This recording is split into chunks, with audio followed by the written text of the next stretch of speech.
You pull up two Caribbean cruises on the same screen. 7 nights leaving from Miami, same general departure window. One is Royal Caribbean, one is Carnival. You toggle between them a few times because you're convinced you're missing something. Nassau, Cozumel, one more island, back to Miami. Nassau, Cozumel, one more island, back to Miami. The ships are different, the prices are different, the branding is aggressively different, but the itinerary, the actual list of places the ship goes, is almost identical. And once you notice that, you start noticing it everywhere. Norwegian, MSC, Celebrity, every major line running 7-night Caribbean sailings out of Florida seems to have arrived at the same answer. Which raises the obvious question, is the Caribbean actually that small, or is something else going on? Something else is going on. Start with physics, because the physical constraints are what the rest of the itinerary gets built around. A large cruise ship cruises at roughly 18 to 22 knots, fast, but not airplane fast. A 7-night round trip from Miami gives the ship about 6 days of usable time after you account for embarkation and disembarkation. Most of those overnight transits happen while passengers are asleep, which means the ship needs to arrive in port in the morning and depart by late afternoon. Do the math on that radius, and the Caribbean that fits neatly inside a Florida departure 7-night itinerary is considerably smaller than it looks on a map. Then there's the draft problem. Modern megaships draw between 25 and 32 feet of water. That's how far the hull extends below the surface. Not every Caribbean island has a port deep enough and a pier long enough to handle that. Nassau has it, Cozumel has it, St. Martin has it.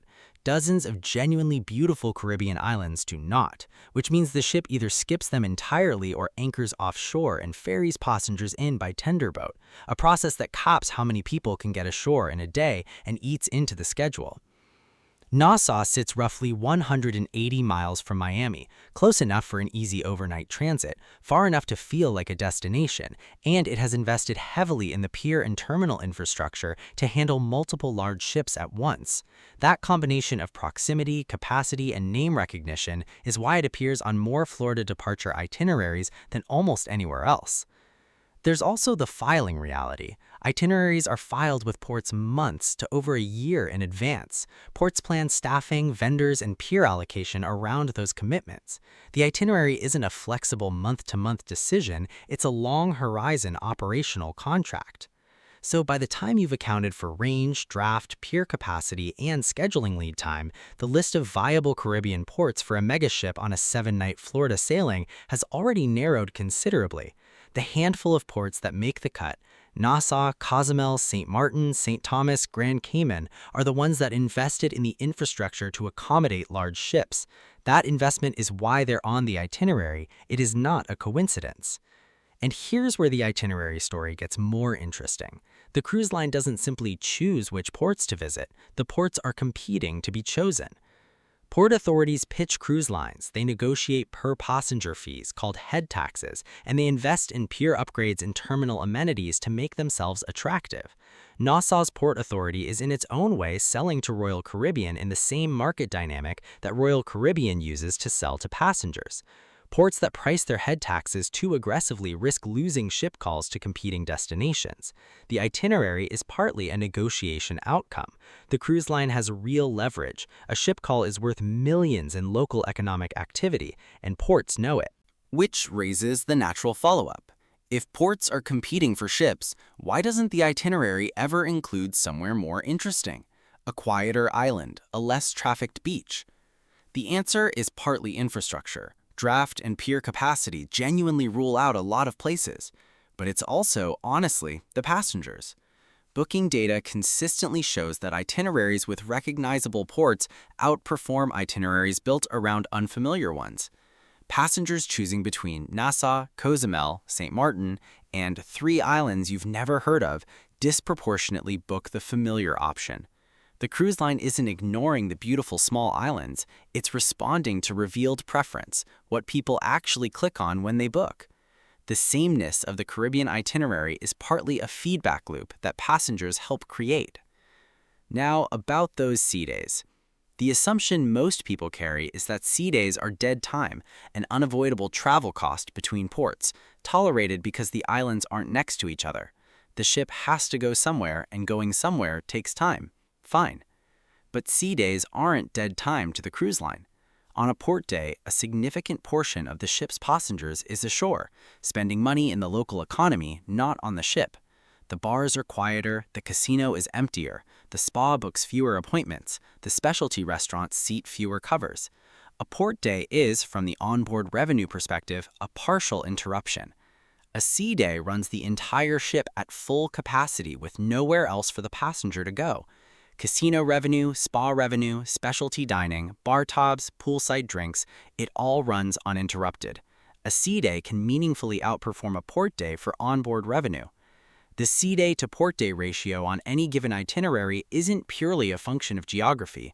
It's a calibrated balance between what passengers expect and what the ship earns. And then there are the private islands, which is where the itinerary economics become genuinely elegant. Most passengers look at a private island stop on an itinerary the way they'd look at any other beach day. Different branding maybe, a different vibe. Still a Caribbean port stop, just with slightly more reliable lounge chairs. The private island is not the same as a port stop. Royal Caribbean invested $250 million in Perfect Day at Coco Cay. That figure comes from their own press materials. Disney has Castaway Cay. Carnival has Half Moon Cay. In each case, the cruise line owns or controls the destination, the infrastructure, the beach chairs, the bars, the water slides, and every food and beverage option on the island, which means every dollar a passenger spends on that island goes back to the cruise line. No commission to a local retailer, no economic leakage into a foreign port town, and no head tax because there's no sovereign port to pay it.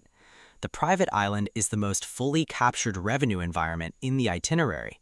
What looks like a fun beach day is, from the cruise line's perspective, the closest thing to a day at sea, except the passengers are also paying for cocktails in the sun. The private island isn't an amenity added to an itinerary, it's the itinerary economics taken to their logical conclusion. And as ships get larger, this calculus becomes more important. Ships in the Icon of the Seas class have displaced so much water that the list of ports physically capable of berthing them keeps shrinking. The megaship era is producing vessels that most Caribbean ports simply cannot accommodate, which means the biggest ships are increasingly constrained to the few ports that have invested the most, and to private islands the cruise lines built specifically because they could engineer them to the right specifications. The itinerary pool for the largest ships isn't expanding, it's narrowing. Which is the moment you ask, does the itinerary ever actually change? Yes, but only when something forces it. Hurricane season shifts ships westward or out of the Caribbean entirely. A political crisis or a pier collapse removes support from the rotation. A new private island reshapes a cruise line's Eastern Caribbean routing the way Coco Cay did for Royal Caribbean. Without a forcing function, the economics are self-stabilizing. The same ports, the same ratios, the same itinerary. Not because no one's thought of anything better, but because the system that produced this itinerary is working exactly as intended. Go back to those two booking pages. Toggle between them one more time. Nassau, Cozumel, one more island. Nassau, Cozumel, one more island. Now you can read what you're actually looking at. The range constraint built into a 7-night sailing, the draft specifications that ruled out half the map, the port authorities who competed for those calls and priced their head taxes accordingly. The sea day ratio somebody calculated, and somewhere on that itinerary, almost certainly, one stop where the cruise line owns the beach chairs, the bar, and the Wi-Fi router. The itinerary isn't a postcard someone picked out.